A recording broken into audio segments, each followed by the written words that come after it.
ବର୍ତ୍ତମାନ ଯାହା ସୂଚନା ମିଳୁଛି 13 ତାରିଖରୁ ଉତ୍ତର ଓଡ଼ିଶାରେ ବଡ଼ ବର୍ଷା। ସୁନ୍ଦରଗଡ଼ ଝାରସୁଗୁଡ଼ାକୁ ସତର୍କ ସୂଚନା। ତେବେ ସୂଚନା ଅନୁସାରେ ଦକ୍ଷିଣ ଝାଡ଼ଖଣ୍ଡ ଏବଂ ଏହାର ପାର୍ଶ୍ୱବର୍ତ୍ତୀ ଅଞ୍ଚଳରେ ଏକ ଘୂର୍ଣ୍ଣିବଳୟ ସକ୍ରିୟ ରହିଛି। ଏହା ସହିତ ଦକ୍ଷିଣ ପଶ୍ଚିମ ମୌସୁମୀ ବାୟୁ ଜନିତ ନିମ୍ନଚାପ ରେଖା ଦକ୍ଷିଣ ପୂର୍ବ ଏବଂ ପୂର୍ବ କେନ୍ଦ୍ରୀୟ ବଙ୍ଗୋପସାଗର ପର୍ଯ୍ୟନ୍ତ ଲମ୍ବିଛି। ଫଳସ୍ୱରୂପ ରାଜ୍ୟରେ ମୌସୁମୀ ବାୟୁ ସକ୍ରିୟ ରହିଛି।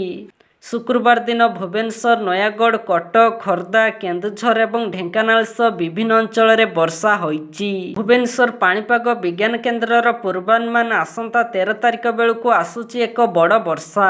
13ରୁ 3 ଦିନ ଧରି ଉତ୍ତର ଓଡ଼ିଶାର ବିଭିନ୍ନ ଅଞ୍ଚଳରେ ତୁହାକୁ ତୁହା ପ୍ରବଳ ବର୍ଷା ହୋଇପାରେ। ଏଥିପାଇଁ ସତର୍କ ରହିବାକୁ ପାଣିପାଗ କେନ୍ଦ୍ର ପକ୍ଷରୁ ୟେଲୋ ୱାର୍ଣ୍ଣିଂ ଜାରି କରାଯାଇଛି। ଆସନ୍ତା 24 ଘଣ୍ଟା ମଧ୍ୟରେ ସୁନ୍ଦରଗଡ଼ ଏବଂ ଝାରସୁଗୁଡ଼ା ଜିଲ୍ଲାର ଗୋଟିଏରୁ 2ଟି ଅଞ୍ଚଳରେ ପ୍ରବଳ ବର୍ଷା ସମ୍ଭାବନା ରହିଛି। ଏହି 2ଟି ଜିଲ୍ଲାର କିଛି ସ୍ଥାନରେ 7ରୁ 11 ସେଣ୍ଟିମିଟର ପର୍ଯ୍ୟନ୍ତ ବର୍ଷା ହୋଇପାରେ।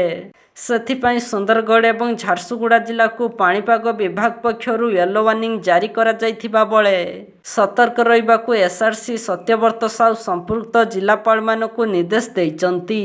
ଗତ 24 ଘଣ୍ଟା ମଧ୍ୟରେ ପୁରୀ, ନୟାଗଡ଼, ଝାରସୁଗୁଡ଼ା, ଅନୁଗୁଳ, ମୟୂରଭଞ୍ଜ, ଢେଙ୍କାନାଳ, ସମ୍ବଲପୁର, କୋରାପୁଟ ଏବଂ କଳାହାଣ୍ଡି ଜିଲ୍ଲାରେ ତୁହାକୁ ତୁହା ବର୍ଷା ହୋଇଛି।